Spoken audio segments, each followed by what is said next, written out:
Aleluia. Quero convidar o pastor José Carlos Pereira, que já chega aqui com a pastora Angélica. Posso receber essa autoridade com uma forte salva de palmas? Podemos? Glória a Deus.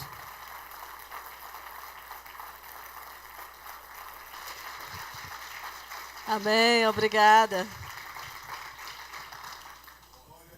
Gente, vieram de Brasília para nos servir, né, para nos abençoar. É um casal que eu aprendi a amar. A gente se conheceu, acho que pouco antes da pandemia, quando a gente começou uma conexão com o pastor Márcio, lá de Brasília. Foi um negócio tão lindo, que eu fui ministrar num MDA Brasil, e eu fui um preletor para ministrar em Brasília. E lá falamos sobre paternidade. O Márcio estava no chão chorando ali, oramos juntos. Ele: você pode me dar seu WhatsApp? Aí depois entrou pandemia, a gente começou, e um dia chega um WhatsApp: você pode vir aqui para Brasília? E naquele dia ele me pediu em casamento. O Márcio falou: você não quer ser meu discipulador? Você não quer cuidar de mim?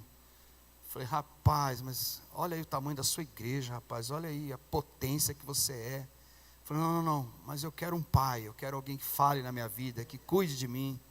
E aí então, eu fico até constrangido que eu vou lá, porque é tanto amor, uma igreja tão amorosa, tão próspera, e eles são, eu estou aprendendo muita coisa com eles, inclusive com o encontro com Deus, seminário de casais. Acho que eu vou lá em outubro aprender família em curso, não é?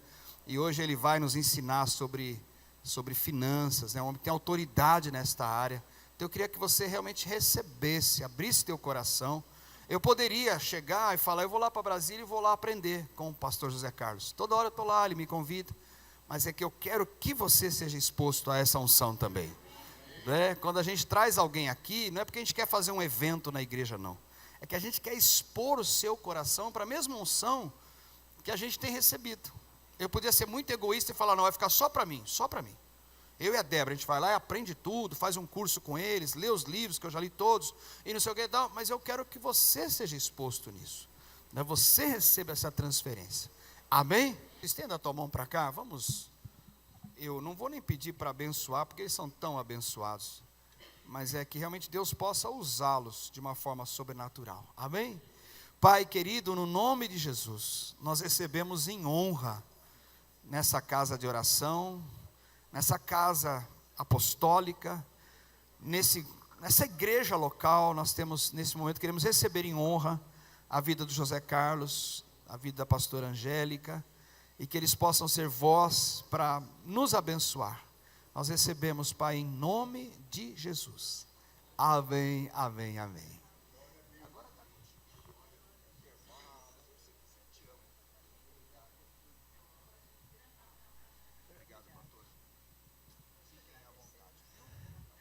Oh, profundidade da riqueza. Tanto da sabedoria quanto do conhecimento de Deus. Quão insondáveis são os seus juízos. E quão inescrutáveis os seus caminhos. Quem, pois, conheceu a mente do Senhor? Ou quem foi o seu conselheiro? Ou quem primeiro deu a ele para que ele venha a ser restituído? Porque dele, por meio dele e para ele são todas as coisas. A ele, pois, seja a glória eternamente. Amém. Amém. Amém. Amém. Bom dia, amém. paz do Senhor Jesus. Obrigado, glória a Deus. Estamos aqui, olha, na casa do vovô, que bênção. Não deixe de tirar uma foto aqui, eu quero mandar para o pastor Márcio. Meu pastor, pastor Márcio, é discípulo do apóstolo Ricardo. E aí a gente se sente em casa, né, confortado. Ainda para completar, né, com a companhia de vocês, esse apoio, essa resposta que vocês deram ao convite do apóstolo Ricardo, eu tenho aqui também uma alegria muito grande de receber aqui o pastor Giovanni, sua esposa, que representa a visão, Visão MDA, né? Amém. Com muita honra, muita alegria de revê-los. Pastor Giovanni e Ildes, viu?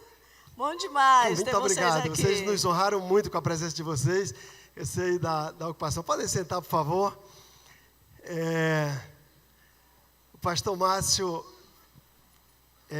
que é discípulo do apóstolo Ricardo, é meu pastor.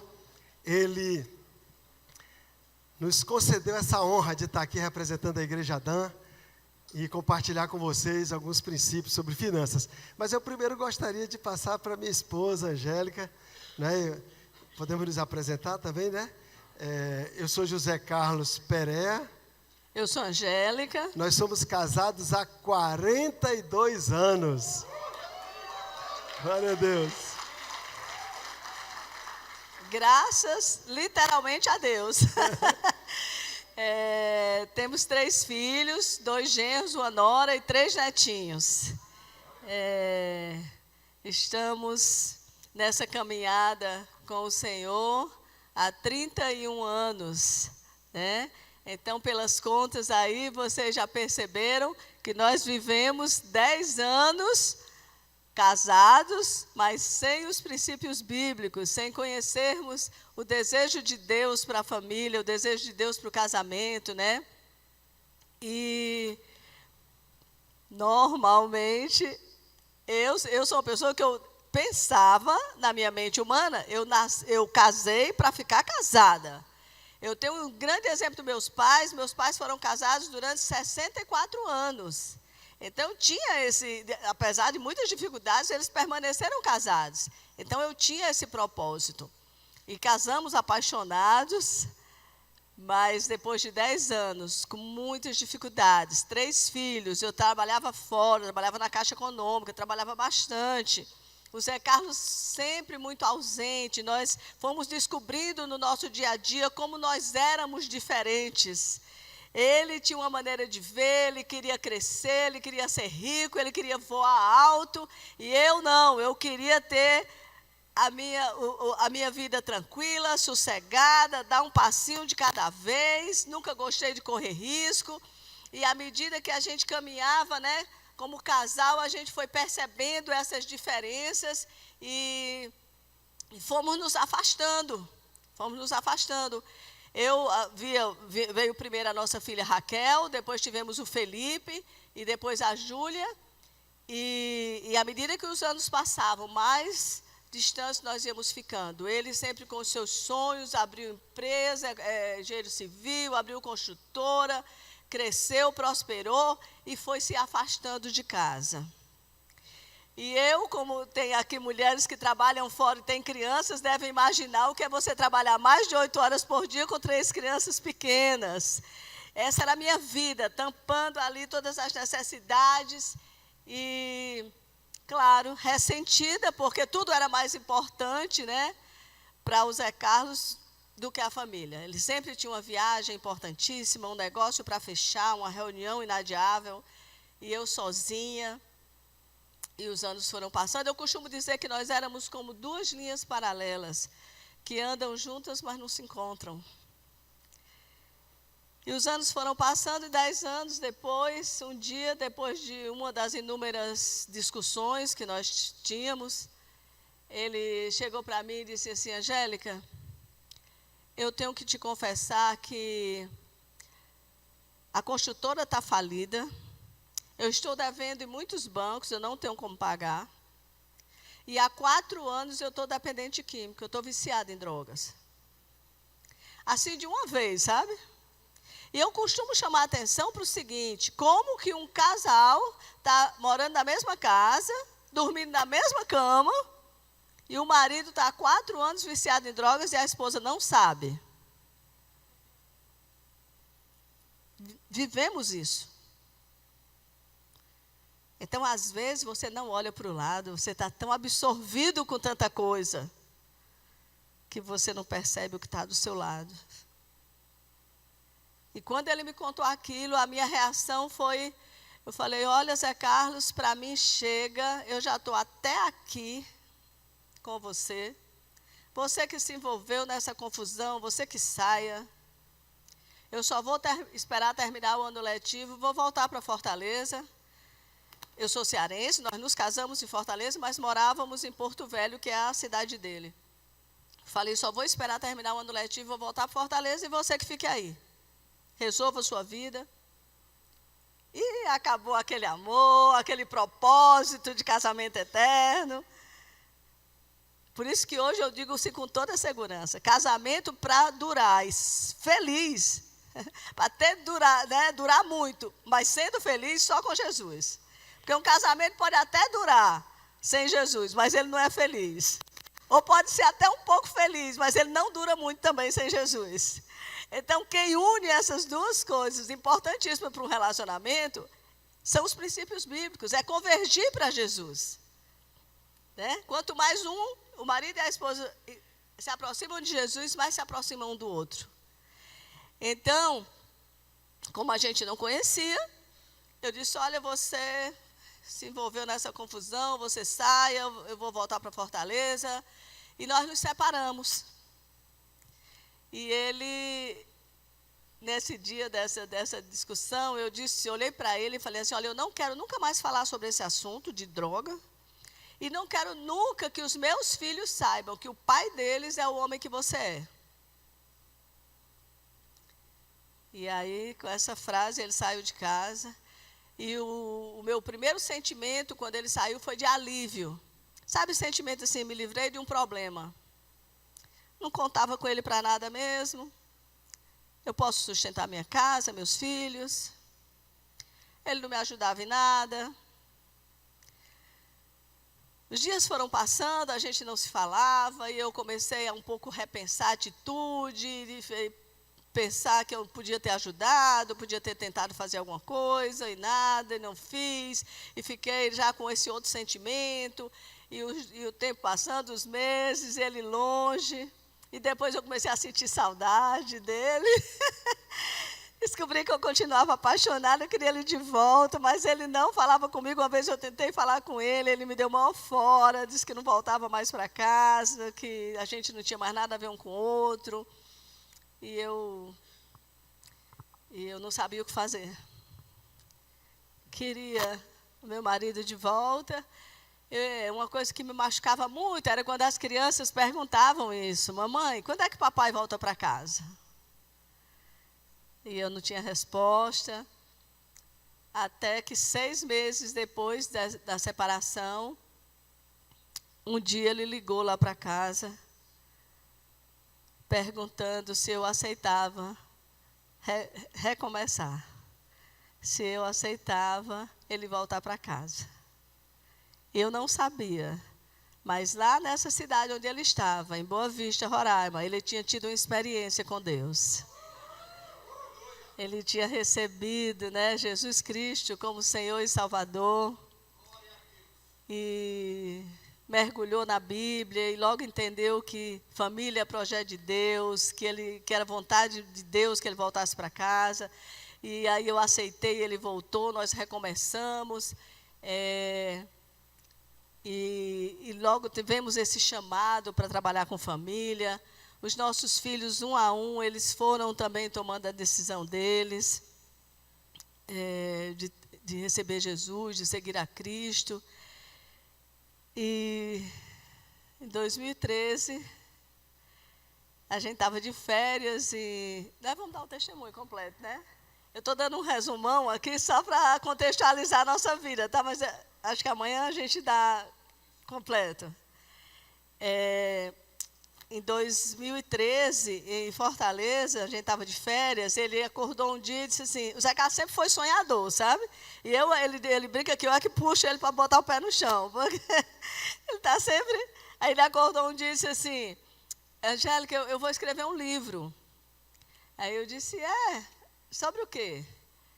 Aí ele disse, sobre família, sobre criação de filhos. Eu falei, excelente. Nós já temos uma estrada aí, né? Já fazia muito tempo que a gente trabalhava com família.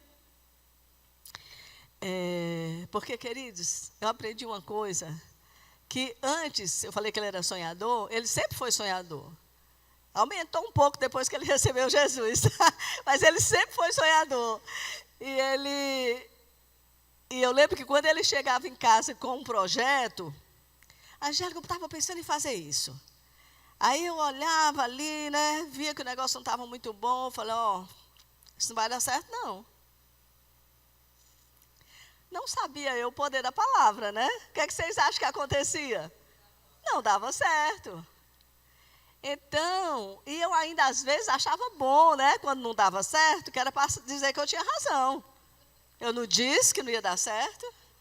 Então, assim, ainda tinha o prazerzinho da... E depois, com a palavra de Deus, nós descobrimos o poder do acordo, né?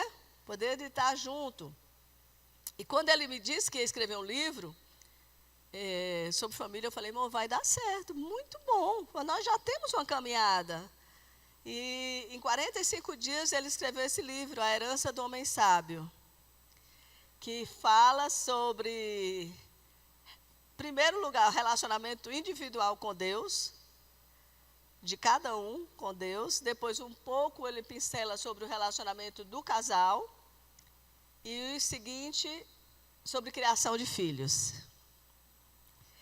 E é muito lindo, a gente sempre se emociona, eu e o Zé Carlos, quando a gente fala desse livro.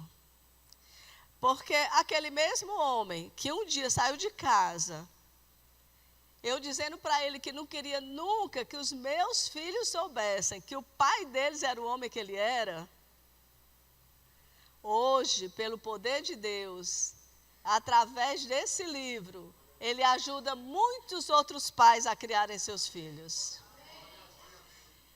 Esse livro foi traduzido para o espanhol, depois para o inglês, se tornou curso de pequenos grupos. Nós temos esses cursos em várias cidades do Brasil, inclusive fora do Brasil.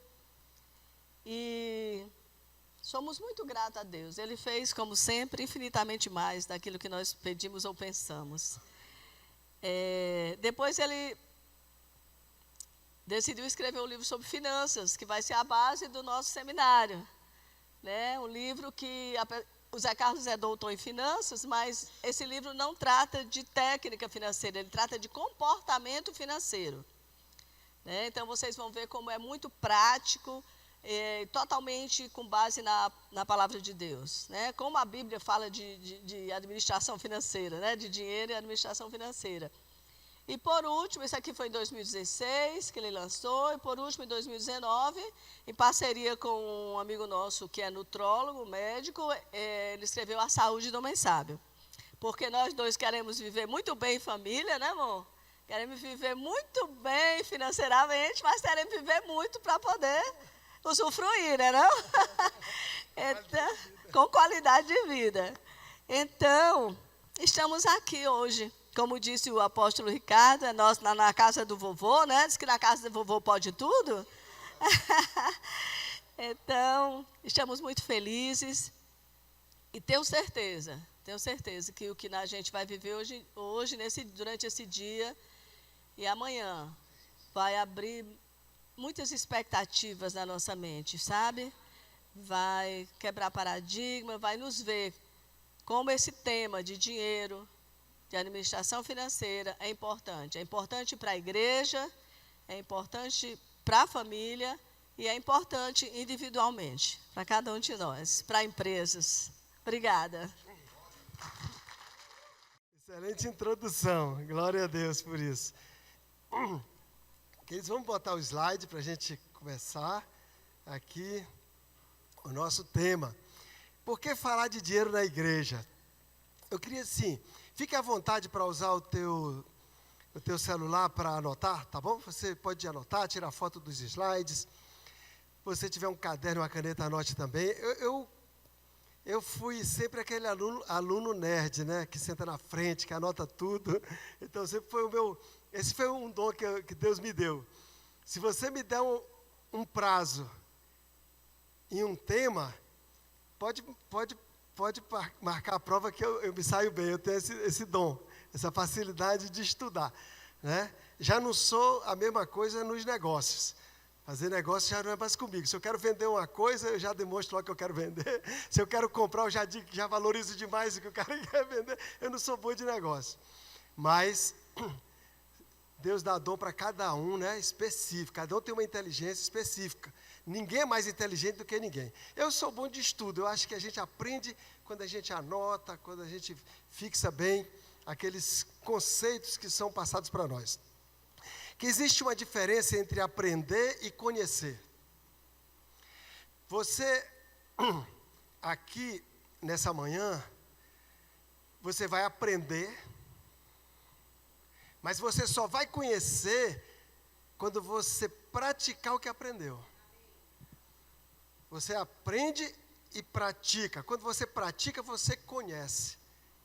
É igual, por exemplo, a bispa Débora, o apóstolo Ricardo conhece a bispa Débora. Eu também conheço a bispa Débora. Só que a maneira que eu conheço a bispa Débora é diferente da maneira como o apóstolo Ricardo conhece. Por quê? Porque ele convive, né? Ele convive ali já há alguns anos. Então, esse conhecer que é importante, que Jesus diz em João 8:32. Conhecereis a verdade vos libertará. É o conhecer de andar junto, de perseverar, de permanecer, né? Então é isso que a gente precisa. Aqui, em primeiro lugar, você vai ter um aprendizado, mas o conhecimento, que é aquilo que vai entrar mesmo, que vai fazer parte da sua vida, só vai acontecer quando você praticar o que você está aprendendo aqui. Tá? Então anote para você praticar. São muitos os princípios, as chaves que nós vamos compartilhar aqui, mas não se preocupe, talvez você não vai captar tudo, não se preocupe com isso, mas o que você captar, o que você receber, faça um propósito de praticar, que aí você vai conhecer a verdade e a verdade vai te libertar. Né? Pratique que vai dar certo. E também, um outro aspecto, né? Eu poderia dar essa ministração para vocês pela internet, e ali no telão, lá em Brasília, agora dia 19 eu vou fazer um seminário como esse, a gente podia passar aqui a gravação do seminário para vocês, né? Podia fazer online, mas não é a mesma coisa. Não é a mesma coisa, porque quando a gente vem pessoalmente, debaixo da autoridade do pastor da igreja, eu estou aqui ministrando um dom com você. Muito mais do que conhecimento, do que ensinamento, eu estou administrando um dom. Né? O apóstolo Paulo, ele mandava cartas para as igrejas, mas a carta, o dom não ia junto. Ele dizia assim, eu quero ir aí, que eu quero compartilhar um dom. Eu quero compartilhar mais profundo com vocês. Então, quando a gente ministra, né, uma unção, a gente ministra ao vivo, tem algo mais, né? E como nós estamos debaixo dessa cobertura, né, do nosso avô espiritual, da nossa avó espiritual, ela não tem idade para ser avó nossa não, Angélica, nem ele, mas espiritualmente tem. Mas são. O nosso pastor adotou eles como pai, então eu sou discípulo do pastor Márcio. Então, essa unção da igreja, né, junto com esse conhecimento da palavra, é que vai fazer a diferença.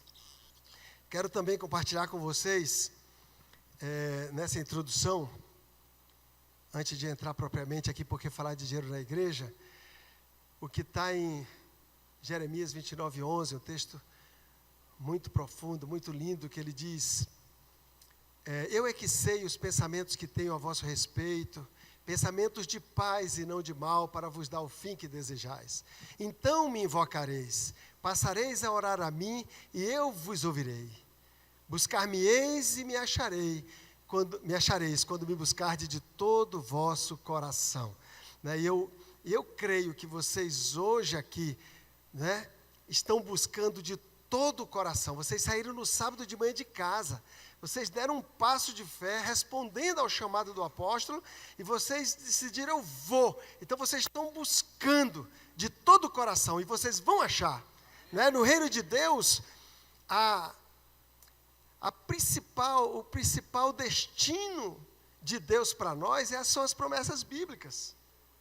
Deus quer que a gente alcance as promessas bíblicas, mas tem a nossa parte, buscar. Né? A gente tem que buscar, a gente tem que sair de casa, a gente tem que deixar o sono, romper com o sono e vir. Então vocês estão honrando aos líderes de vocês, que chamaram vocês, estão honrando ao profeta que foi convidado para ministrar, e estão honrando a Deus, né? E ele diz, aqueles que me honram, eu honrarei. E o Senhor vai honrar com revelações profundas, né, para vocês. Eu creio que apesar de mim, Deus vai fazer isso, né? Porque Ele é bom e Ele é que revela.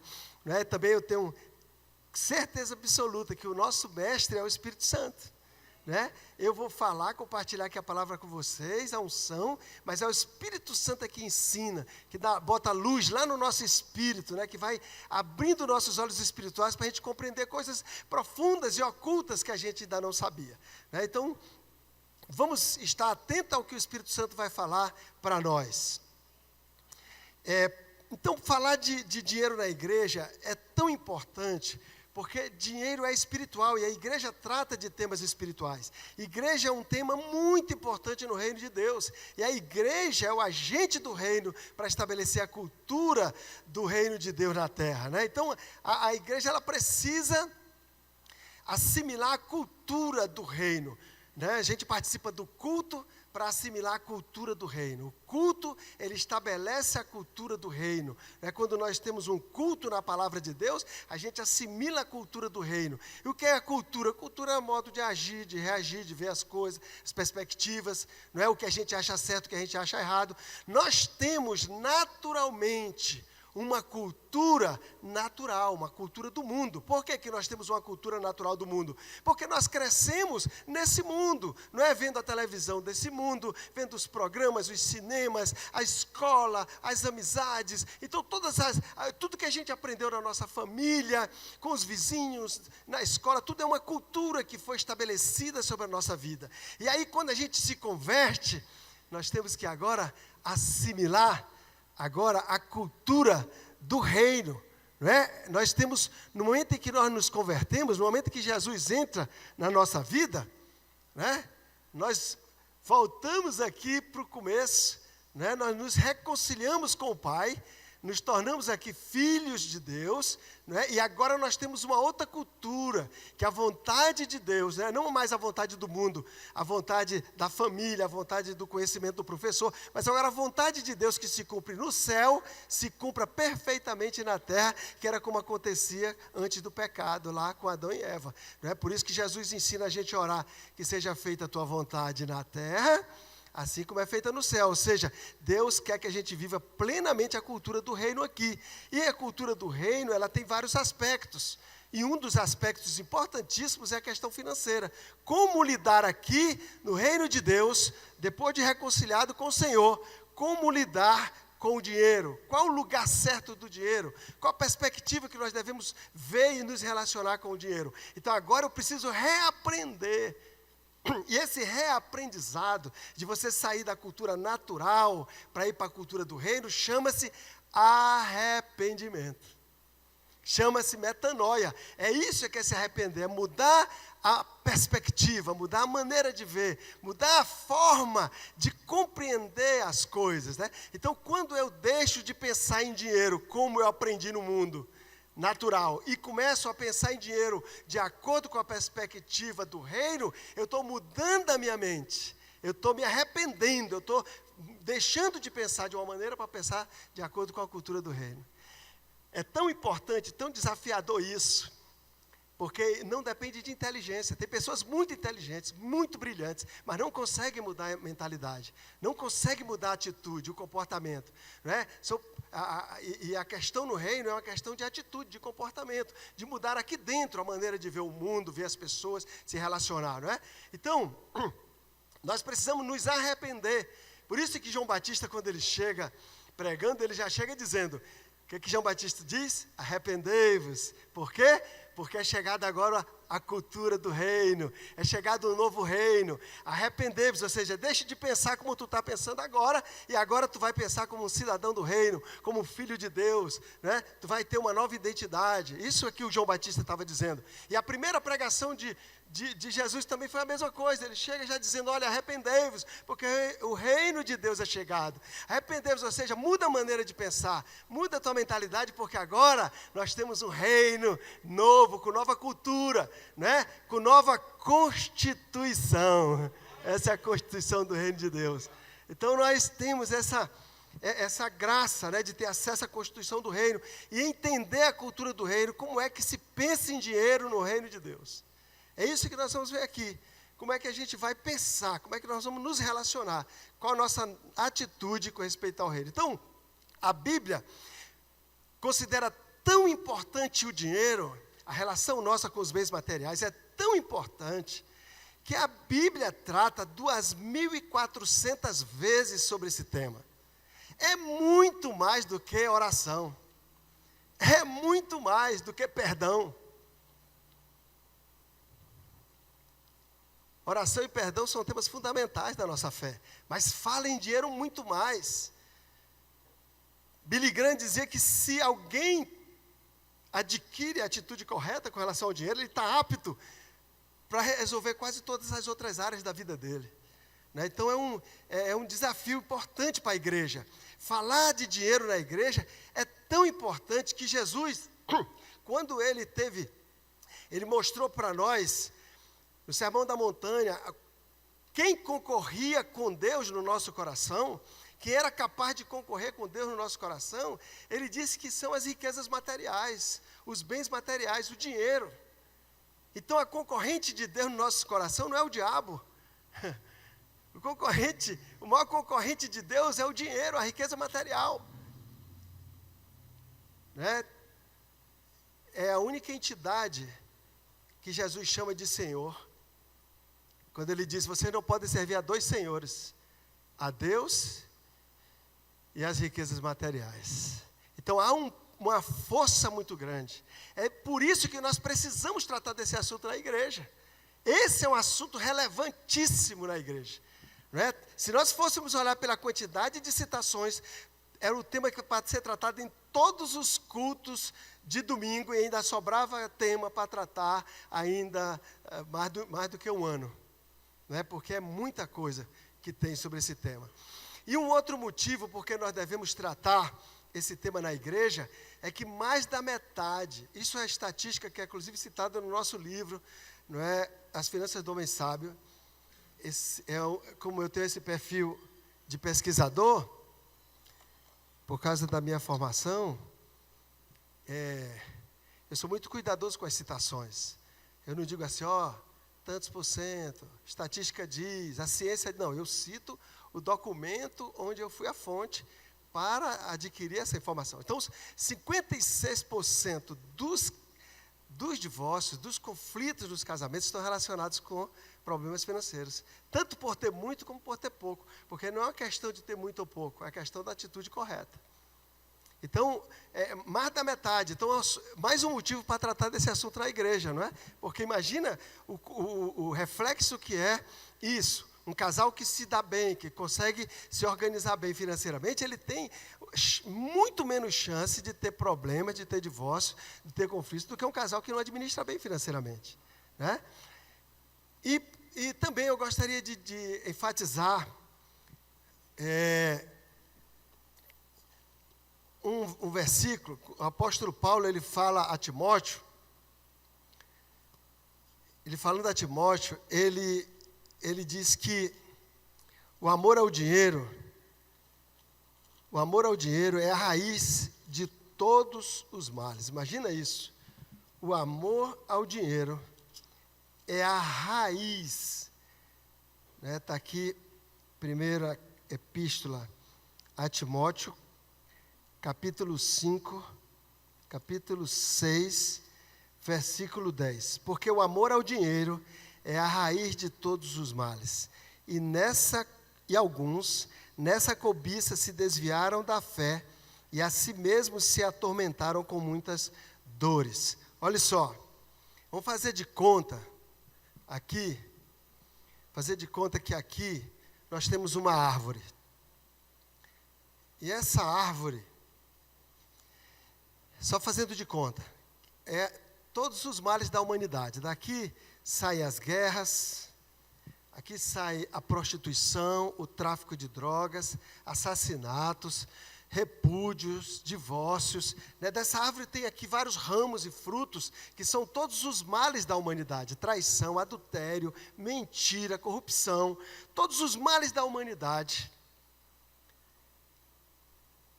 Aí, se nós formos cavar aqui no chão para ver a raiz dessa árvore, a gente cava, quando chegar lá na raiz, a gente vai ver lá amor ao dinheiro. Então, a raiz de todos os males é o amor ao dinheiro. Agora, atente bem, eu não estou falando que a raiz, a gênesis, o princípio, a fonte de todos os males é o dinheiro. Eu não estou dizendo isso.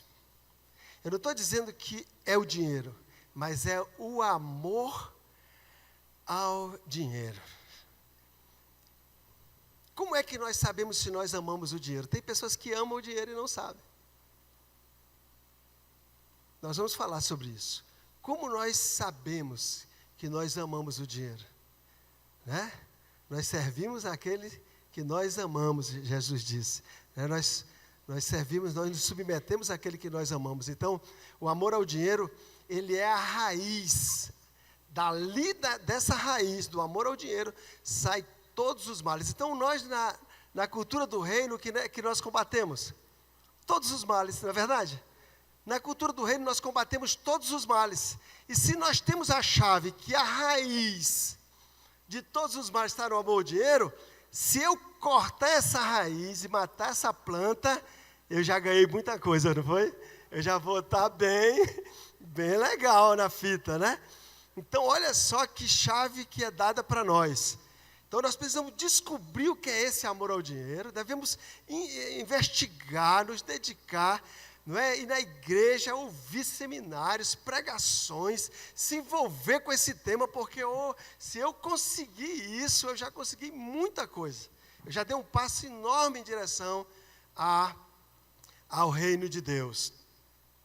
Então, esse é o nosso desafio, né, nesse dia, de nós entendermos melhor essa coisa chamada dinheiro. Dinheiro é espiritual. Dinheiro não é físico, não é matemático. Dinheiro você atrai ou você repele.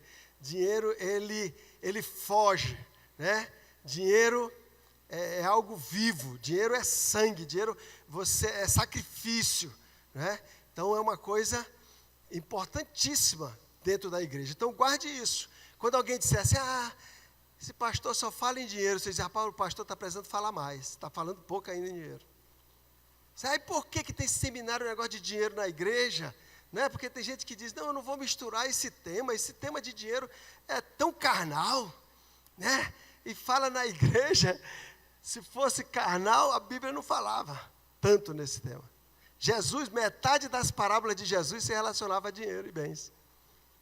Então, um tema para ser falado demais, em todo culto a gente devia ouvir sobre isso, para poder a gente se aculturando a forma de ver o dinheiro da igreja, do reino de Deus. Alguma pergunta? Se alguém tiver alguma pergunta, é só levantar a mão, nós vamos fazer bem dinâmico aqui. Fique à vontade. Se for uma pergunta muito que eu tenho mais dificuldade de responder, eu peço para responder depois. Mas se você tiver alguma dúvida já do que eu falei, fique à vontade. O reino de Deus é um reino de prosperidade. Eu gosto também de marcar logo isso aqui, a maneira de pensar. Eu tenho que parar de pensar que o reino de Deus é para pobre. Tem que parar. Essa cultura de que Deus se agrada da pobreza é maligna. Ela não é do reino de Deus. Isso é um paradigma que precisa ser quebrado. É maligno, é o diabo querendo oprimir as pessoas, querendo manter as pessoas na miséria, não deixando a pessoa crescer, não quer que a pessoa desenvolva. O reino de Deus é um reino de prosperidade. Jesus disse com todas as letras que se o ramo não frutificar, ele vai ser cortado e lançado no fogo. O reino de Deus, a primeira coisa que Deus fez foi botar a semente dentro do homem e mandar ele multiplicar. O reino de Deus é um reino de multiplicar, de prosperar, de crescer. Na parábola dos talentos, a pessoa que não multiplicou o talento foi lançado fora onde a planta e ranger de dente e foi tomado o que ele tinha. Então, o reino de Deus, Deus se agrada, a Bíblia diz que Deus se alegra com a prosperidade do justo. Sabe como é que Deus nos vê? Como árvores plantadas junto a correntes de águas, cujas folhas não caem, que dá o fruto na estação própria, e tudo que nós colocarmos às mãos, Ele quer que prospere. É assim que Deus olha para nós. Deus pode fazer-vos abundar, 2 Coríntios capítulo 9, versículo 8. Deus pode fazer-vos abundar em toda a graça, a fim de que, tendo sempre, em tudo, ampla suficiência, superabundez em toda boa obra. Imagina isso. Isso tem não tem nada de escassez aqui. Essa é a visão de Deus para nós.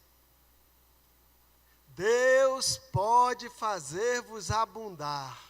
Olha só a palavra, abundar. Abundar já é uma coisa grande, não é? Abundante. Deus pode fazer-vos abundar em toda a graça. Toda a graça. Queridos, toda a graça envolve tudo que Jesus conquistou na cruz para nós. Tudo que aquele sangue derramado, quando Ele levou sobre Ele todos os nossos pecados, quando Ele levou as enfermidades, as maldições, a Bíblia diz textualmente, falando de dinheiro, que Ele levou também a nossa miséria. Ele diz com dívida, o mesmo termo que é usado com dívida de dinheiro, que Ele cravou a fatura na cruz.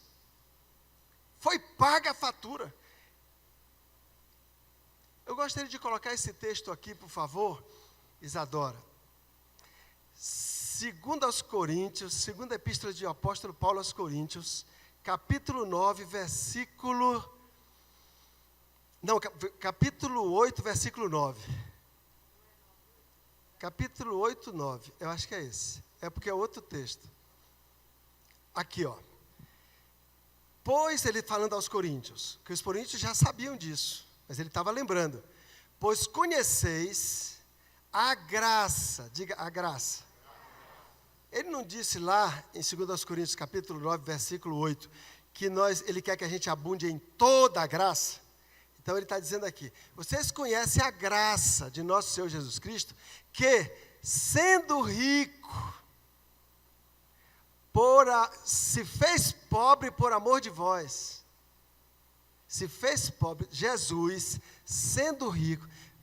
Vocês conhecem a graça do nosso Senhor Jesus Cristo, que Ele, sendo rico, se fez pobre, para que, por amor de nós, Ele se fez pobre, para que por sua pobreza, nos tornássemos ricos. Diga assim, Jesus conquistou o direito de eu me tornar rico. Aquela cruz também levou a miséria, a pobreza, as dívidas. Ele não se fez pobre, olha, às vezes é difícil entender esse texto na perspectiva da gente achar que rico é dinheiro. Riqueza no reino de Deus não é só dinheiro. Riqueza no reino de Deus é saúde, é viver bem em família, é ter paz, boas amizades, ter prosperidade no ministério. Riqueza é você, onde você viver, você ser frutífero. Riqueza é você ter capacidade de cumprir propósito e abençoar a terra. Isso é riqueza. Quando, às vezes, a gente fala riqueza num contexto como esse, a gente é levado sempre a pensar em riqueza material. A gente diz, por exemplo, o apóstolo Ricardo é rico. Aí alguém pensa assim, qual é a mansão que ele mora? Será que ele é banqueiro? Será que ele tem fazenda? Por quê? Porque a mentalidade é uma mentalidade de dinheiro só. Mas a riqueza no reino é a ampla suficiência. É você ter pão para comer e ter semente para semear. Você ter para você e ter margem. Eu vou falar aqui um pouco sobre a lei da margem. Você tem que ter sempre margem. Você não vive só para a tua necessidade. Você sempre tem mais do que você precisa. Você tem pão para comer e semente para semear. Você pode... No reino de Deus não tem aquela coisa de todo mundo ganhar igual. Nem todo mundo tem capacidade de administrar riqueza. Eu falei aqui no começo. Eu tenho o dom de estudar. Se você me der um tema, uma prova, um prazo, você pode esperar que eu vou tirar uma boa nota. Até inglês, que eu nunca aprendi a falar inglês, eu só tirava 10 na escola. Porque eu era bom de fazer prova, na hora de falar eu me enrolava. Então, cada um tem um dom. E nem todo mundo tem o dom de administrar riqueza. Tem gente que se atrapalha com a riqueza. Tem gente que se estressa tanto que ele perde a bênção. Tem gente que deixa até a igreja quando ganha dinheiro. Então, assim, a pessoa não tem, não é isso. No reino de Deus, tem pessoas que ganham 1. Jesus disse, o reino de Deus funciona assim. A 1 ele dá 1. Está lá em Mateus, capítulo 25. É isso? É talentos, parábola dos talentos. A 1 ele fala do reino de Deus. Ele diz, a 1 ele dá 1 talento. A outro ele dá 2 talentos, e a outro ele dá 5 talentos, a cada um segundo a sua própria capacidade. Ou seja, nem todos vão viver com 5, mas todos no reino de Deus vivem em ampla suficiência. Vivendo com 1, você vive com 1, mas é dizimista, oferta, ajuda em missões, ajuda a pessoa necessitada, tem reserva, não falta nada em casa, não vive endividado, vive com 1 em ampla suficiência. Vive com 2 em ampla suficiência. E vive com 5. Agora, se tu e eu demonstrar capacidade de administrar, é Deus que nos promove. Por isso que ele diz, busque primeiro o reino de Deus. Não busca a promoção, busca o reino de Deus, busca a cultura do reino, busca administrar o dinheiro conforme o reino de Deus, porque aí tu será acrescentado naturalmente. Por isso que a Bíblia diz que as bênçãos de Deus, elas enriquecem sem acrescentadores.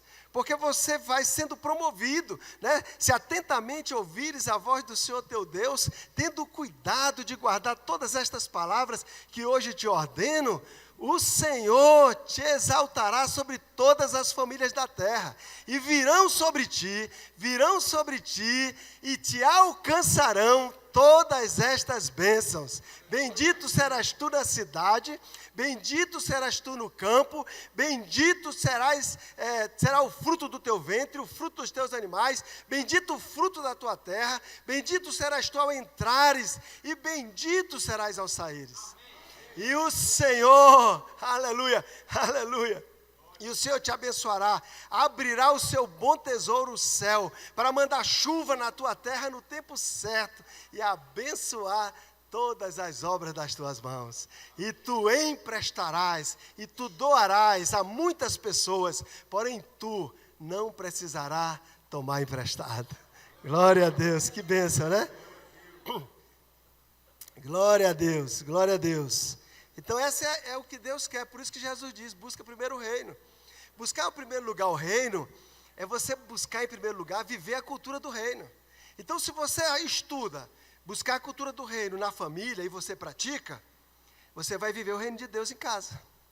Se você procura saber como é a cultura do reino de Deus com respeito a dinheiro, e você pratica, você vai viver o reino de Deus com dinheiro.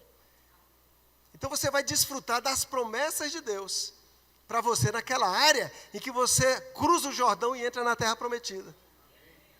Lá no Egito, você vivia na escassez. No deserto, você vive com o suficiente. É a água que sai da pedra, é o pão que cai no dia, é a roupa que cresce no corpo. Mas quando você entra na terra prometida, você entra na terra da ampla suficiência. É na terra prometida que nós estamos aptos, capacitados para cumprir o propósito de Deus para nossas vidas aqui na terra. Nós podemos passar no deserto, mas não é o nosso lugar o deserto. O deserto é um lugar de milagres. Às vezes a gente gosta de ouvir um milagre, e de repente chegou uma cesta básica lá em casa.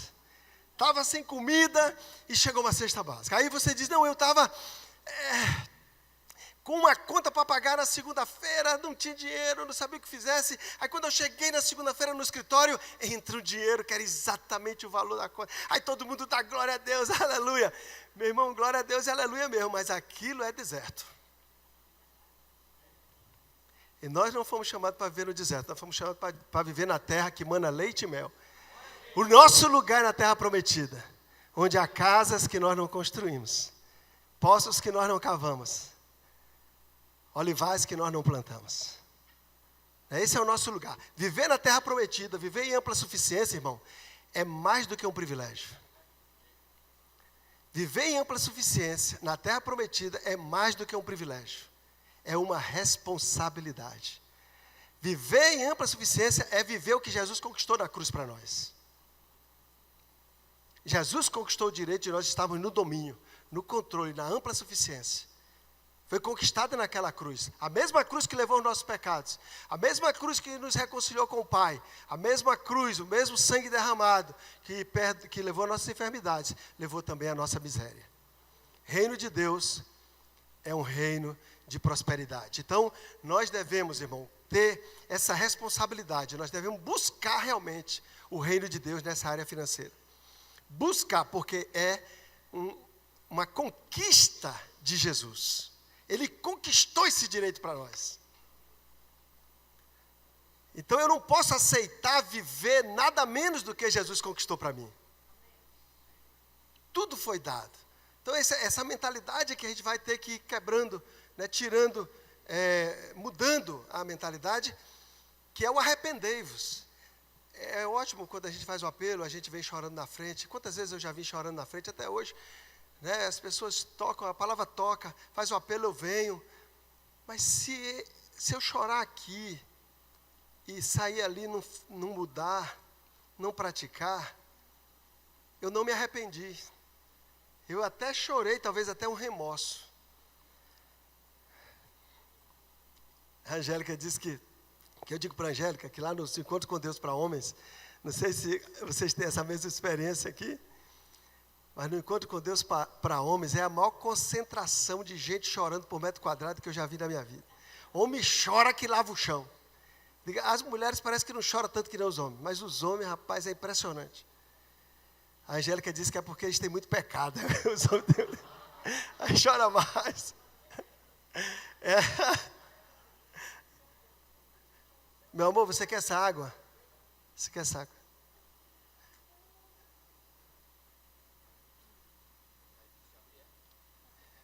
Então, a gente crê nisso. O reino de Deus é um reino de prosperidade. Deus se alegra com a sua prosperidade, com o seu crescimento. Mas escute, o seu crescimento, anote quando Deus falar com você assim, que eu posso até dizer uma coisa e o Espírito Santo falar outra para você. E aí você anota. No reino de Deus, a expectativa é sempre que você prospere, que você cresça. Você pode passar uma prova, um deserto, mas é rápido, é passageiro, não é para viver no deserto. A gente não foi chamado para viver no deserto, nós somos chamados para passar no deserto, porque o deserto é a escola de Deus, é lá que Ele treina a gente. Mas lá não é a nossa casa, não é o nosso lugar. Não se conforme. Se eu estou passando esse deserto aqui, mas já estou vendo a terra prometida, o Rio Jordão já está ali, vou cruzar e vou entrar na terra prometida, né? Para que Deus lhe dê tudo. E isso são em várias áreas. E depois, quando tu entra na terra prometida, ainda tem vários reinos para conquistar lá dentro. É luta, meu amigo. Josué terminou os dias dele e não conquistou tudo. Ainda ficou coisa para conquistar, né? Então nós vamos, por isso que eu quero viver muito, que eu quero conquistar o máximo que eu puder. Eu quero ir para o céu, mas aqui na terra não quero deixar nada por fazer, que Deus me dê, né, a graça de fazer. Porque é desafiador, né? Então aqui é a nossa reconciliação. Quando nós nos reconciliamos, aqui é muito importante entender isso. Porque quando você aceitou Jesus e você veio para a igreja apostólica da conquista, você não ganhou uma nova religião. Você não foi apresentado a uma nova religião. Você aceitou Jesus para você viver o reino de Deus. Né? E a igreja ela é fundamental no reino, porque a igreja é a representação do reino aqui na terra. A igreja, ela tem a finalidade de estabelecer a cultura do reino de Deus na terra. Isso que nós estamos fazendo aqui, por exemplo, hoje, a igreja está promovendo, estabelecendo a cultura do reino na área financeira para nós. Então, esse é o papel da igreja. Né? Então a igreja ela é fundamental, eu me envolver na igreja para aprender, para ensinar, depois eu vou aprendendo um pouquinho, ensino outros, né? E assim a gente vai passando de geração em geração. Então é muito importante a gente entender o papel da igreja. Você não chega aqui e diz, eu mudei de igreja, eu mudei de religião, não. Você é um cidadão do reino, aí você veio aqui para a igreja e aqui você vai se envolver nos ministérios, você vai aprender, você vai ser treinado, você vai ser ensinado a viver a cultura do reino, para que a vontade de Deus no céu se cumpra na terra, na sua casa, na sua vida. Né? Aquela oração de Jesus, que Ele nos ensinou. E na vontade de Deus, quando ela está se cumprindo na vida da gente, não é, plenamente, a gente vai viver com tudo que Jesus conquistou, com toda a graça. No céu não tem doença. No céu não tem miséria, não tem endividado no céu. No céu não tem intriga, falta de perdão. Né? Tudo isso são valores do reino de Deus que a igreja traz para nos aculturar por meio dos cultos, para nos aculturar a viver de acordo com o reino. Então eu aceitei Jesus e Jesus me reconciliou com o Pai. Quem foi que me afastou do Pai? Foi o pecado.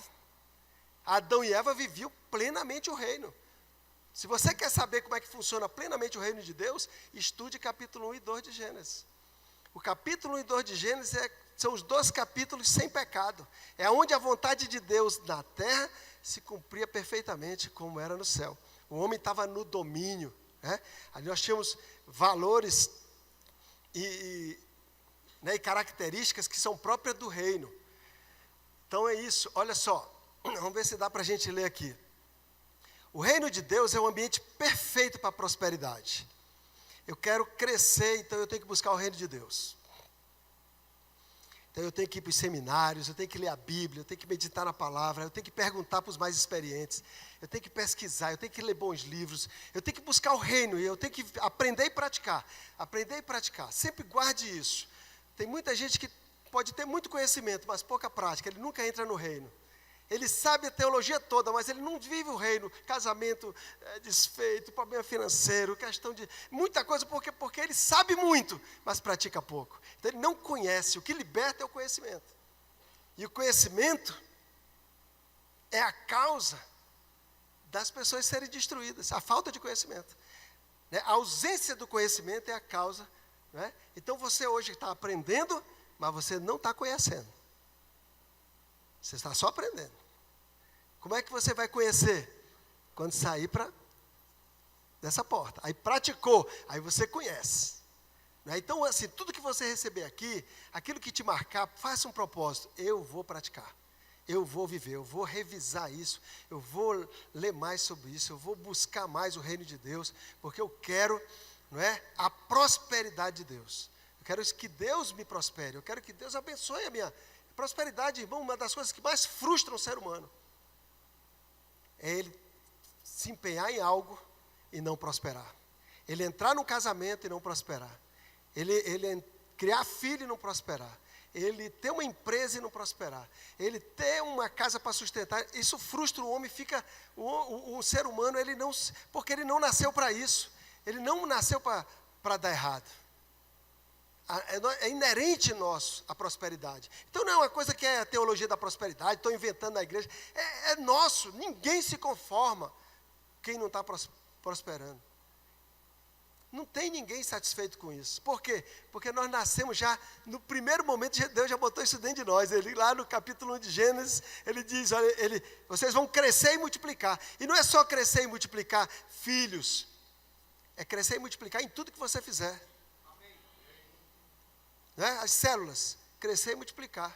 Igreja, crescer e multiplicar. Igreja, se ela ficar muito tempo estagnada, ela está com algum problema. Ela tem que crescer, a empresa tem que crescer, tudo tem que crescer. Faz parte do reino. Né? Então, o reino de Deus é assim, ó. Você se torna filho de Deus. Você vê que Jesus disse, olha, todo aquele que me receber, ganha o direito de se tornar o quê? Filho de Deus. Eu ganhei o direito, João diz. Eu ganhei o direito. Pela fé eu já sou filho de Deus. Mas será que eu estou vivendo como filho de Deus? Eu vou repetir para a gente pensar. Todo aquele que recebeu Jesus ganhou o direito de se tornar filho de Deus. Ganhou o poder de se tornar filho de Deus. Então pela fé, eu já sou filho de Deus. Mas será que todos estão vivendo como filhos de Deus? Então precisa buscar o reino para poder desfrutar do que é viver como filho de Deus. Sendo suprido por Deus, cuidado por Deus, livrado por Deus, dirigido por Deus. Filho de Deus, ele é dirigido pelo Espírito Santo. Ele conhece a voz do Pai. Se a pessoa está na igreja, ainda não está vivendo como filho de Deus, ele pela fé já é um filho de Deus, mas ele ainda não está desfrutando. no dia a dia o que é ser um filho de Deus. Porque ele às vezes está aí fazendo as coisas que não estão de acordo com os princípios do reino, aí bate a cabeça aqui, bate ali, ele é um filho de Deus, mas ele não vive, às vezes dá até, lamentavelmente, mau testemunho, né? Ele diz para todo mundo, eu sou filho de Deus, aí vai lá e faz alguma coisa que não está de acordo com os princípios do reino. Não é assim? Então, nós precisamos não só... nós tomamos posse pela fé, mas a gente precisa buscar o reino. Senão Jesus não diria para a gente buscar. Não era? Jesus diria, não, agora você já está tudo certo, né? Frequenta uma igreja, vai todo domingo e depois pronto. Não, não foi isso que Jesus disse. Jesus disse, busque, busque, busque, busque. Você está aqui buscando e você vai receber, porque Deus é fiel para te honrar. Então está aqui, ó, filho de Deus, domínio. Queridos, o domínio do sistema interno e externo foi dado ao homem. O homem, ele carece de domínio, o homem é mulher, ele carece de domínio. Nós não nascemos para viver dominados, para viver escravizados. Uma pessoa que fuma, ele é escravo de uma planta. Quando Deus botou como natureza nossa dominar sobre as plantas. Uma pessoa que usa droga, que usa uma cocaína, ele está sendo dominado por uma planta. E Deus disse, vocês vão dominar sobre as plantas, sobre os animais, sobre a terra, sobre as circunstâncias. Nós nascemos para dominar. Por isso que quando o Espírito Santo vem, em Pentecostes, ele veio para quê? Para dar poder. Para dar poder. Para você dominar. Jesus dominava sobre a tempestade, dominava sobre o mar, dominava sobre os peixes. E ele espera que a gente domine também. Ele disse que nós vamos fazer o que ele fez e mais outras ainda. E quando os apóstolos ficaram apavorados que o barco ia afundar, ele repreendeu o vento, a tempestade e disse, por que vocês são tímidos? Por que vocês mesmos não fizeram isso? Viver o reino de Deus é muito mais do que frequentar uma religião. É algo poderoso, é domínio. É domínio. Por isso que, erroneamente, as pessoas, por natureza, buscam poder, buscam dinheiro, poder, porque é algo que foi perdido no Éden. Foi perdido o domínio, então as pessoas querem, às vezes, com dinheiro, com fama, conquistar aquilo que foi perdido, não é assim. Nós conquistamos em Cristo Jesus o direito de viver de novo no domínio. E não ser dominado. Então, o domínio precisa ser vivido. Uma coisa quando eu aprendi isso, até a postura, pode parecer bobagem, mas essas coisas, Deus vai revelando para cada um. Até a postura da gente, como a gente deve, às vezes eu fico vendo fotos minhas, quando eu estou, assim, as pessoas tiram se eu estou percebendo, para ver como é que eu estou, sabe, a minha postura. Eu tinha uma tendência a ver assim, ó, viver assim. Ó, essa não é uma postura de alguém que domina. A postura do domínio é essa, ó, você está aqui, ó. Essa é a postura, eu tenho procurado já depois de velho, conforme a gente vai entendendo os princípios do reino, você vai, né, e depois eu descobri que aqui tem umas coisas aqui do organismo da gente, que circula melhor aqui, oxigena melhor o cérebro quando tu está na posição certa, na posição de domínio. Por isso que Salomão, acho que Provérbios 4:25, bota aí Provérbios 4:25, por favor, Isadora. Provérbios 4:25, Salomão fala uma coisa que eu acho que ele está falando disso. Ele diz assim, ó, os teus olhos olhem direto, e as tuas pálpebras diretamente diante de ti. Ou seja, você tem que ter essa postura de domínio, de reino. Você não tem uma postura de dominar, coitadinho, eu não sei nada, será? Não, você tem uma postura de quem está no domínio, humilde, mas no domínio. Essa é a postura nossa. E Salomão era mestre nisso, né? Salomão, ele ensinava as pessoas a serem elegantes. As pessoas, os escravos dele, as pessoas que serviam Salomão, eram elegantes, né? Eu, quando entrei aqui na igreja, eu me senti quase com a rainha de Sabá também. Porque ele foi mostrar ali a estrutura do som, da mesa de som, né? Toda essa estrutura, esse telão bonito, o povo tudo elegante, bonito. Eu digo, rapaz, Salomão está treinando aqui o apóstolo Ricardo. Então, olha só, provisão. No reino de Deus, a gente tem provisão antes da visão. No reino de Deus, observe que quando Deus, lá no capítulo sem pecado, capítulo 2 de Gênesis, quando Deus deu trabalho para Adão, Deus já tinha dado tudo para ele, menos uma coisa. O que era que Adão não tinha ainda quando ele começou a trabalhar? Adão não tinha mulher. A única coisa que Adão não tinha. Porque mulher só para quando depois que o homem está trabalhando. Homem que quer ter mulher tem que trabalhar. Né? Primeiro Deus deu trabalho para Adão. Depois ele disse, não é bom que o homem esteja só. Ele só viu que não era bom que o homem tivesse só depois que Adão estava trabalhando. Hoje em dia tem homem que não quer trabalhar, que a mulher não quer trabalhar, é o lindão, né? Ainda bem que ele não veio nem para o seminário, esse cara. Vem não, ele nem frequenta a igreja do apóstolo Ricardo. Então, é provisão, só que a provisão, no final do capítulo 1 de Gênesis, Deus dá todo o alimento que Adão precisava. Deus já tinha feito todo o cenário. Os apartamentos, os condomínios, as fazendas, as minerações, estava tudo pronto. Aí ele fez Adão. Primeiro, estava tudo pronto, e no capítulo 2, versículo 5, a Bíblia diz que Deus não fazia prosperar, porque não havia administrador ainda. Aí ele fez o administrador. E colocou Adão no jardim do Éden para Adão cultivar e guardar. 2 verbos. Guarde esses 2 verbos, por favor. Esses 2 verbos têm que seguir a gente a vida inteira. Cultivar e guardar. Cultivar e guardar é o resumo de administrar. O que é administrar alguma coisa? É cultivar e guardar. Ou seja, você faz crescer, você faz multiplicar, você faz prosperar tudo que vier na tua mão, tu dá propósito, e você protege. Protege do quê? Do roubo, do desperdício, né? Da má administração, do mau uso. Você protege. Então, quando você cultiva, você dá propósito para aquele que está na tua mão. Você faz aquele que está na tua mão prosperar, crescer. Né? Então, isso é cultivar e guardar. São esses 2 verbos que até hoje, né, quando Jesus cita lá no Novo Testamento a parábola dos talentos, você observa que quem recebeu 2 talentos e recebeu 5, cultivou e guardou. Foi chamado servo bom e fiel. Mas o que recebeu 1, guardou, mas não cultivou. Foi chamado infiel. Porque ele precisava cultivar e guardar. Então, o mesmo verbo que teve lá para Adão, cultivar e guardar, teve na parábola dos talentos e está valendo hoje.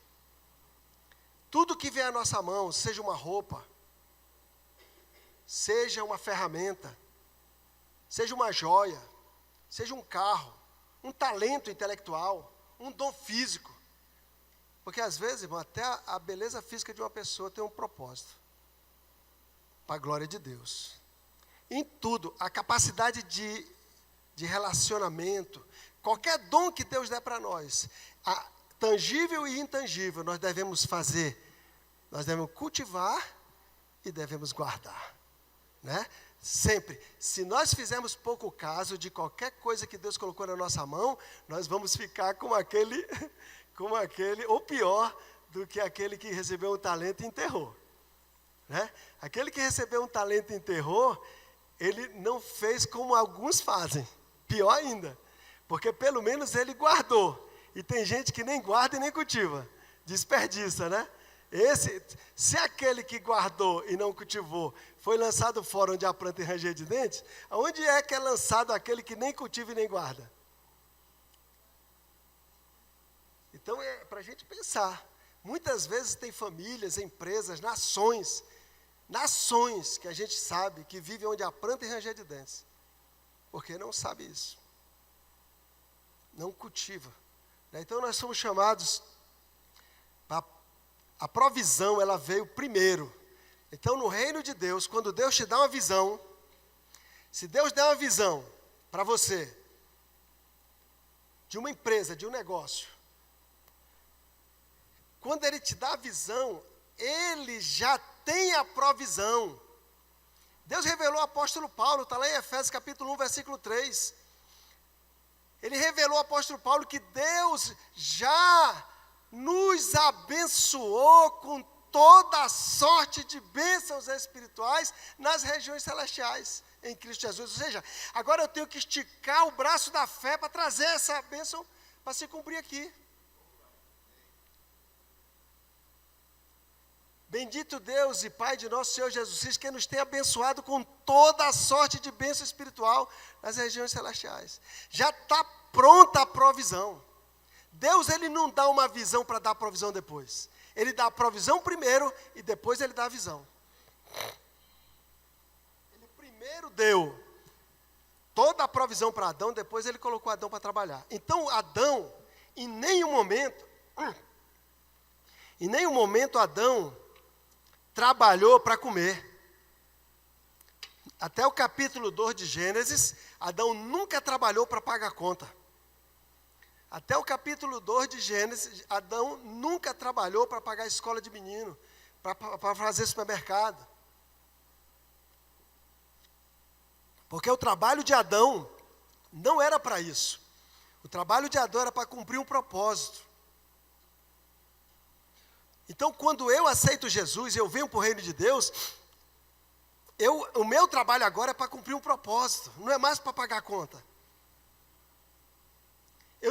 Eu não devo mais, eu como cidadão dos céus, na cultura do céu, eu não posso mais trabalhar visando ganhar um dinheiro para pagar as contas da casa.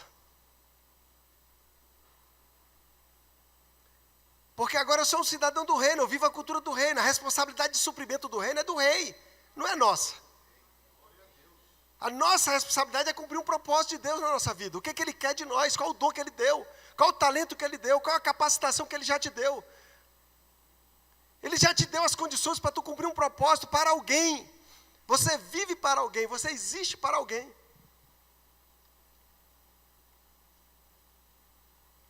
E agora você trabalha para cumprir uma missão, para cumprir um propósito, não mais para ganhar dinheiro. O dinheiro agora é secundário. O dinheiro que você ganha na hora que você está cumprindo o seu propósito, é um dinheiro para manter você cumprindo o seu propósito. E para levar você a alcançar a visão que o Espírito Santo dá. A Angélica disse aqui algumas vezes, nesse breve testemunho dela, que eu sou sonhador, né? E quando eu me converti, fiquei mais sonhador ainda. Mas, na verdade, o Espírito Santo, o Espírito Santo, ele tem várias funções. Ele é que nos guia pelo caminho da verdade, o Espírito Santo é que nos lembra das Escrituras, né? O Espírito Santo, ele nos consola, né? O Espírito Santo, ele nos convence da justiça, do pecado e do juízo. O Espírito Santo, sabe o que ele faz mais? Ele dá visão aos jovens e sonho aos velhos. O apóstolo Joel disse isso: olha, vai ser derramado sobre todos o Espírito Santo, e os jovens terão visões, e os velhos terão sonhos. Eu já estou assim entre visão e sonho, já no meio ali, já mais para sonho do que para visão, mas eu ainda vou ter muito sonho, porque eu vou viver muito, né? Também vai, né, apóstolo? Então, nós nunca vamos parar de sonhar. Quando tiver velhinho, nós vamos estar sonhando. Quando a gente tiver velhinho, nós estamos sonhando. O Espírito Santo é que dá sonho. Não tenha medo dos seus sonhos. Seja ousado nos seus sonhos. Nem é para todo mundo que você pode contar seus sonhos, não. Porque tem gente que vai puxar para trás, não vai acreditar. Tenha cuidado com quem você compartilha. Mas você pode sonhar com coragem. E dizer assim: quem me dá sonho é o Espírito Santo. É o Espírito Santo que me dá sonho. Aí você tem o sonho. Quando ele te dá o sonho, você diz: a provisão já chegou. Aí tu vai fazer com que dinheiro? O dinheiro já tem. Está nas regiões celestiais. Eu vou trazer tudo para... Eu vou esticar meu braço da fé e trazer para a terra. Porque ele já nos abençoou. Isso é o reino de Deus. O reino de Deus, eu tenho primeiro a provisão, depois eu tenho a visão. Descanso. No reino de Deus tem descanso, viu, gente? reino de Deus tem descanso, tá? Nós precisamos descansar. Descansar no Senhor, descansar em Deus, né? Pegar todo o estresse, toda a ansiedade, colocar no Senhor. Nós devemos descansar fisicamente. A terra precisa descansar. Nós precisamos descansar. Então o reino de Deus é um reino de descanso, é um lugar onde a gente sossega a nossa alma, onde renova nossas forças, ter um sono de qualidade, né? Buscar ter sono de qualidade, investir nisso, fazer a higiene do sono, para dormir bem, né? Então o descanso faz parte do reino de Deus.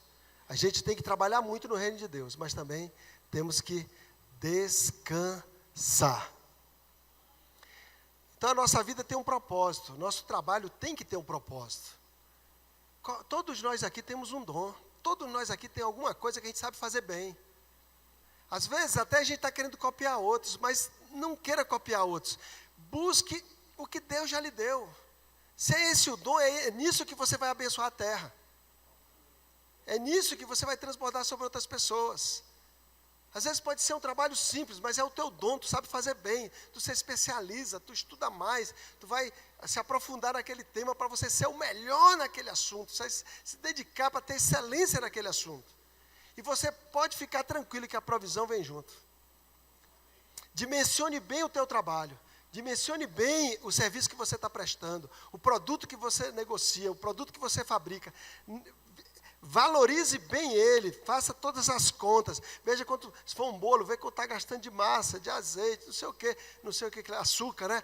Tudo que vai no bolo, você vê direitinho, a mão de obra para entregar, quanto custa? Tanto. Aí agora você faz um preço justo, faz excelente e você pode ir, que Deus é contigo.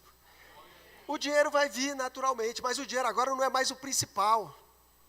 Você não está mais fazendo o bolo para ganhar dinheiro para pagar as contas. Você está fazendo o bolo para abençoar a comunidade que você vive, as pessoas que vão comprar, que vão se deliciar do melhor bolo feito nessa terra, na região. Então você tem um propósito. Eu sempre falo de um exemplo que nós temos um personal trainer, né, o André. O André, ele é fisioterapeuta, não, é educador físico. E ele vai lá para casa, a gente faz, no parque lá da casa, a gente faz o nosso exercício, eu e a Angélica. Aí eu disse, André, por que você trabalha? Aí o André respondeu uma pergunta óbvia, né? Ele disse, olha, eu trabalho porque eu sou pai de família, eu tenho que pagar as contas lá de casa. Não é justo o que ele disse? Só que eu disse, André, não pode ser assim, porque agora tu é filho de Deus, tu vive no reino de Deus. Agora você não trabalha mais para pagar as contas. Você tem que trabalhar para cumprir um propósito.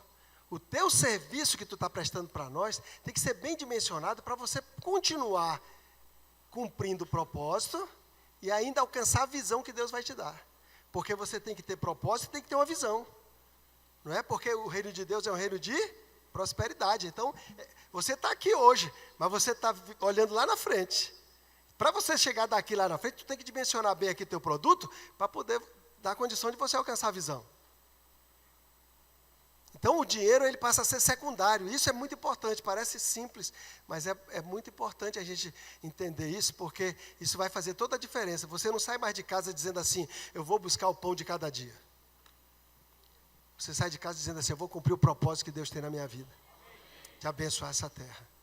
Olha, até o dinheiro que você ganha tem um propósito. Você ganha, como o apóstolo Paulo disse, você ganha o dinheiro, é pão para comer, mas é também semente para semear. Você tem que semear na sua empresa, no seu negócio, na sua qualificação, semear na igreja que você faz parte, entregando seu dízimo, fazendo as suas ofertas, e semear na vida de pessoas que precisam em sua volta. Então você tem que, o recurso que Deus te dá, todo ele é para você e para outras pessoas. Nunca é só para você. Aí eu fui dizer para o André, descobri com o André o que ele fazia. Por que ele saía de casa todo dia? Aí eu disse, André, aí eu fui dizendo para ele, André, sabe por que você sai de casa todo dia? Você vai promover a saúde e a qualidade de vida das pessoas por intermédio do aprimoramento, do condicionamento físico delas.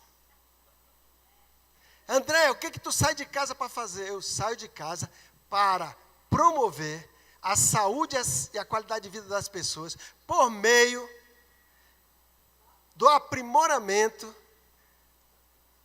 do condicionamento físico delas.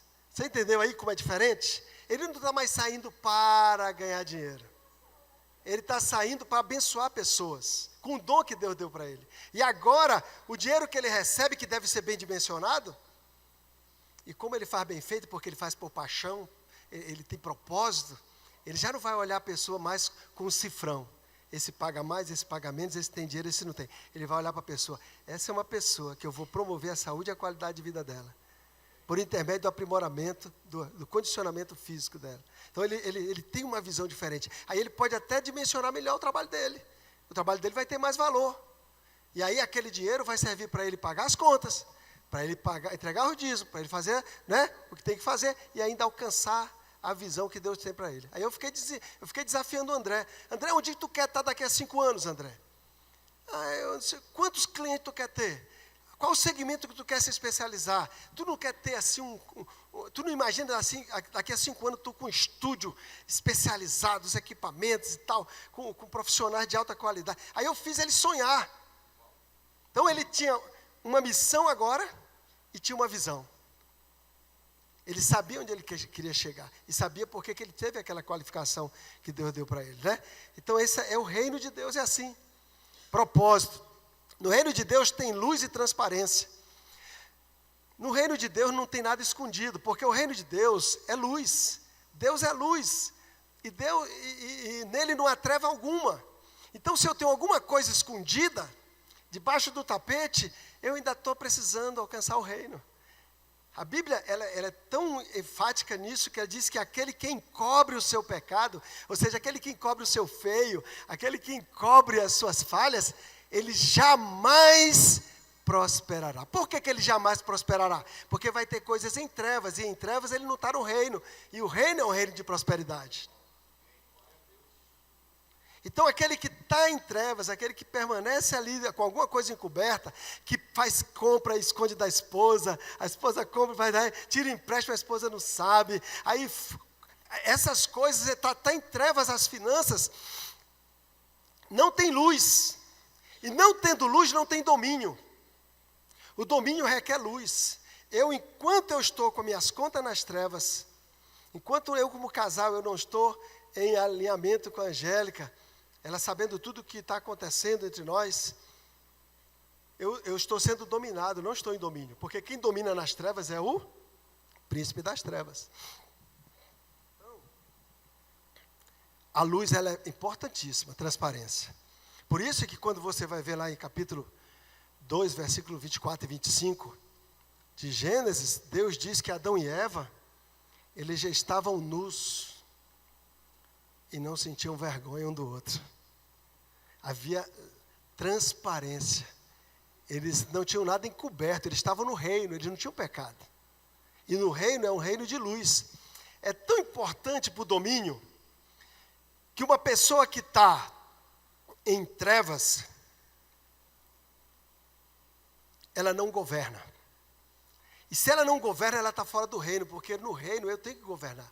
Eu que tenho que governar minhas contas. Eu que tenho que dizer para onde o meu dinheiro tem que ir, para não perguntar depois para onde ele foi. Eu tenho que estar no controle. Eu tenho que enxergar, eu sei para onde o meu dinheiro está indo. Eu digo para onde ele tem que ir. Chega o início do mês, eu não gastei já o dinheiro antecipado. Um cidadão do reino nunca gasta antes de receber. Gastar antes de receber é pecado no reino. Gastar antes de receber é presumir do dia de amanhã. E a Bíblia fala tanto no Novo como no Antigo Testamento. Tiago fala no Novo Testamento e Salomão fala no Antigo. Peca aquele que presume do dia de amanhã. Você não sabe o que vai acontecer. Você não sabe se vai ter uma pandemia. Você não sabe se vai estar empregado. Você não sabe se vai vender. Quem é você que diz que amanhã vai fazer isso, aquilo, vai comprar, vai vender, vai ter lucro? Não é assim que o apóstolo Tiago diz? Ele desafia a gente. Então, eu nunca posso gastar antes de receber. Quando eu gasto antes de receber, eu estou dominado e não no domínio. Toda vida que alguém vai numa loja e ele não tem dinheiro e ele compra, ele comprou fora do domínio, fora do controle. Por isso é que as lojas não querem que você pague à vista. Eles querem que você... você não tem 1.000, mas você tem 100 todo mês. Por que você não paga em 10 vezes? Porque aí tu compra dominado. Tu compra fora do controle. Agora junta os 1.000. Espera, faz um teste, junta os 1.000 e volta lá na loja. Tu vai ser outra pessoa. Tu não vai ser dominado, tu vai estar no domínio, está no controle. Você está na luz. Aí quem está no domínio é você. Provavelmente você não vai mais comprar aquilo que você compraria em 10 vezes. Porque agora você está, com luz, lucidez. Diga assim, lucidez. A luz traz lucidez.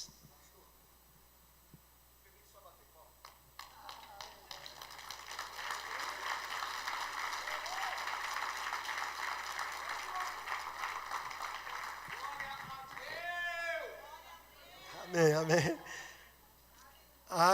É por isso que, Angélica, dá certinho com o pastor Márcio, né? O pastor Márcio também é vibrando o tempo todo assim comigo. Eu digo que ele é mais fã do seminário da gente do que nós. Ele e a pastora Kelly é assim, eles fazem propaganda do meu livro. Eu só estou aqui porque ele fez propaganda para o apóstolo Ricardo. Ele toda hora ele dizia, apóstolo Ricardo, você tem que levar o pastor José Carlos lá. Ele ficava toda hora falando. Eu acho que ele já disse para o pastor Giovanni também. Ele faz propaganda, sabe? Mas isso tem uma unção, esses homens são sábios. Aumenta a unção do profeta. Quanto mais tu honra o profeta, mais tu honra a Deus e mais Deus derrama sobre a igreja. É assim que funciona. A honra ela é proporcional à unção. Ela funciona assim. Então, sabedoria desses homens de Deus, né? Que pastoreiam a gente. Então aqui você tem essa transparência. Olha como é lindo quando você vai no capítulo 1 de Gênesis. A Bíblia diz que Deus fez o sol para governar o dia. Diga, governar. E alguém me ajuda aqui que eu derrubei. Governar. Muito obrigado, minha irmã. Olha, Deus fez o sol, não foi para iluminar o dia. Foi para dominar, para governar o dia. Está ouvindo? Você não acha estranho que Deus fez o sol para governar o dia? Tu não acha estranho? Eu fui nos originais para ver, fiquei indo atrás, cavando, porque eu digo, rapaz, essa palavra está mal traduzida. Pode estar mal traduzida, porque não é possível. Aí eu fui naquelas versões todas e é tudo governar. Aí fui no original, só dá certo governar. Como é que o sol governa o dia? O sol ilumina o dia, não governa o dia. Para você ver a relação poderosa que existe entre luz e governo. Luz e domínio. O sol ilumina e com a luz ele governa. Ele governa o dia. E nós temos que aprender a governar com a transparência. Na luz, botar todas as contas na planilha, fazer um esforço. Todas as vezes que você contratar um assessor financeiro para te ajudar nas finanças da tua empresa ou da tua família, olha lá, para governar o dia, acho que é o anterior. E os colocou, anterior.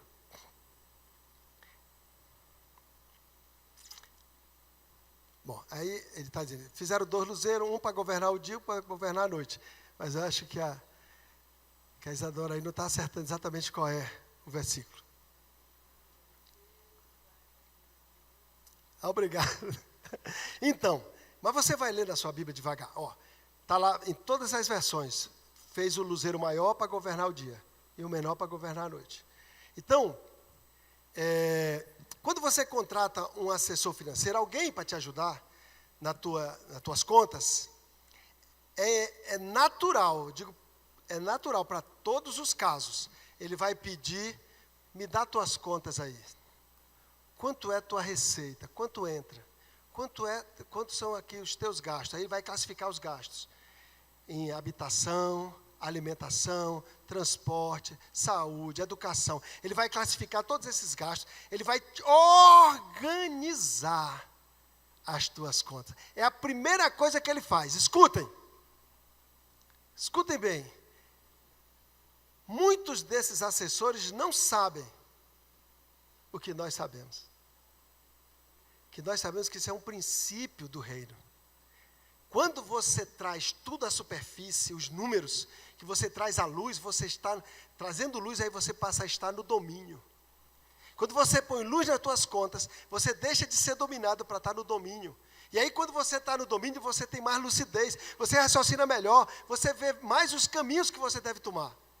Aí você até dorme melhor. Pode estar tudo endividado. Deve muito. Às vezes a renda mensal não paga o juro da dívida. Mas quando tu põe luz, a hora que tu enxerga isso, que tu para de ter medo de enxergar, e enxerga, tu passa a estar no domínio. Aí você olha para aquela conta e diz, eu vou negociar aquela, essa eu vou pagar primeiro, essa aqui eu vou pedir para ver se ele baixa o juro, essa aqui é um desconto, eu posso vender esse ativo aqui, eu posso produzir mais por meio disso. Ou seja, você deixa de estar dominado para estar no domínio. E aí, invariavelmente, qualquer assessor financeiro, se você colaborar com ele para trazer as contas à luz, só em ele botar a luz, ele já te ajudou demais. Tu já vai dormir diferente. É muito espiritual. Salmo 136:8, a pedido do meu irmão ali. Pode colocar, Isadora, por favor. Salmo 136:8. O sol para presidir o dia, né, para governar, porque a sua misericórdia dura para sempre. Ele deu, até no Salmo ele fala de governo também. Ele não fala de iluminar, é engraçado isso. A relação que tem entre luz e governo é muito assim, alinhado. Então, quando obrigado, viu, meu irmão? Quando você traz a luz, você governa. Aí, na posição de governo, muda tudo. E como o dinheiro é espiritual, quando tu vai para a posição de governo, começa a acontecer coisa que estava sem acontecer. Começa a abrir porta que estava fechada. Coisas que você estava esperando uma causa, não sei quantos anos não acontecia, de repente começa a acontecer. Por quê? Porque você migrou, você buscou uma chave do reino. Então, quando você busca a chave do reino, você está buscando em primeiro lugar o reino de Deus. E as outras coisas vêm por acréscimo. Começa a acontecer, a promoção vem, né? Então, assim, você às vezes, quando você põe luz, que você chega com o credor, você propõe pagar 20%, ele aceita. Ele estava irredutível, agora ele aceita. Porque há algo de espiritual na atmosfera. Dinheiro é espiritual, dinheiro você atrai ou você expele. Se você cumpre o princípio do reino, tu atrai. Se você descumpre, ele foge. Então, é preciso estar atento para isso. Pode voltar o slide, por favor? Luz, né? Então, se você puder fazer o exercício junto o marido e esposa, botar luz, né? Família, a empresa, chama o sócio, vamos botar tudo aqui na planilha, faz as contas, conversa, ora. Eu e a Angélica temos muitas experiências, inclusive na nossa própria vida, de ajudar pessoas com muitos problemas financeiros, só botando ordem, porque Deus é um Deus organizado. Você põe ordem, tem luz, né? E vida eterna, né? Nós temos vida eterna. No reino de Deus é um reino de vida eterna. Adão perdeu a vida eterna por causa do pecado. Jesus reconquistou para nós com o seu sacrifício. Nós somos eternos. Nunca mais nós vamos experimentar a morte. Nunca mais passaremos pela morte. Já vencemos, né, em Cristo Jesus. Nós somos eternos. Quando essa carcaça aqui acabar, nós vamos para a glória, né? Eternamente com o Senhor. E nunca veremos a morte, porque Jesus conquistou para nós a vida eterna. E viver em vida eterna é viver sem medo. A gente não tem medo, porque a morte já foi vencida, né? Então você sabe que você vive, e viver aqui é bênção, mas morrer é lucro. Você não tem problema com você não vive com medo de morrer, né? Então isso já é os ganhos do reino. Desculpe aí que eu estou ainda com um pouquinho de secreção, às vezes eu... Então aqui, ó, tem muito mais coisas, né, que foram conquistadas por Jesus. Tudo isso conquistado por Jesus. Saúde, né, viver com saúde, né? Isso aí foi uma conquista da cruz, para que a gente não vivesse doente. Podemos passar eventualmente por uma prova, pode passar, mas vai ser para a glória de Deus e nós vamos vencer. Mas o nosso estado mesmo, do plano de Deus, é que a gente tenha saúde, como diz, para dar e vender, né? Que a gente viva com ampla suficiência na saúde. Na saúde também, né? Eu tenho a saúde para mim e para abençoar outras pessoas, não só para mim. Aqui o domínio, já falei sobre isso, domínio requer transparência. Você precisa de ampla suficiência para ter domínio. Se uma pessoa vive no vermelho, gastando mais do que ganha, ele está dominado. Ele não vive, ele não administra o dinheiro dele, ele é dominado. Então, uma pessoa, para ele ter domínio, ele tem que ter ampla suficiência, tem que ter colchão, tem que ter margem. É a terra prometida, é lá que ele tem domínio. É lá que ele decide o que fazer. Ele tem liberdade para decidir o que fazer com o dinheiro dele. Ele tem ampla suficiência. E o domínio também requer viver sem vícios, sem dependências. E o propósito, cultivar e guardar, já falei, né? Cultivar e guardar. O cultivar é multiplicar, dar uso, né? Não só utilidade, mas propósito. Né? Eu vi um exemplo de um parafuso de titânio. Um parafuso de titânio que é usado na mais alta tecnologia, ele pode também ser usado para consertar uma gaveta de um armário velho. Ele está tendo utilidade, mas ele está fora do propósito, né? Então, nós temos que não só dar utilidade, mas dar propósito para tudo que está na nossa mão, que vier à nossa mão. Isso é cultivar. E guardar. Proteger, reserva, margem e evitar o desperdício. Margem. Margem, esse é um princípio. Deixa eu ver como é que está a nossa hora aqui. Se já dá para a gente fazer um intervalo. Passou da hora. Podemos ir direto? Não, vamos fazer um intervalozinho para ir no banheiro, né? 15 minutos, pode ser? Aposto, eles estão gostando tanto que nem viram o tempo passar. Então, eles não estavam nem reclamando, senão já tinham se levantado para fazer o descanso. 15 minutos, tem um cafezinho, uma água, e a gente volta. Aí a gente volta e já abre o apetite já para a gente almoçar.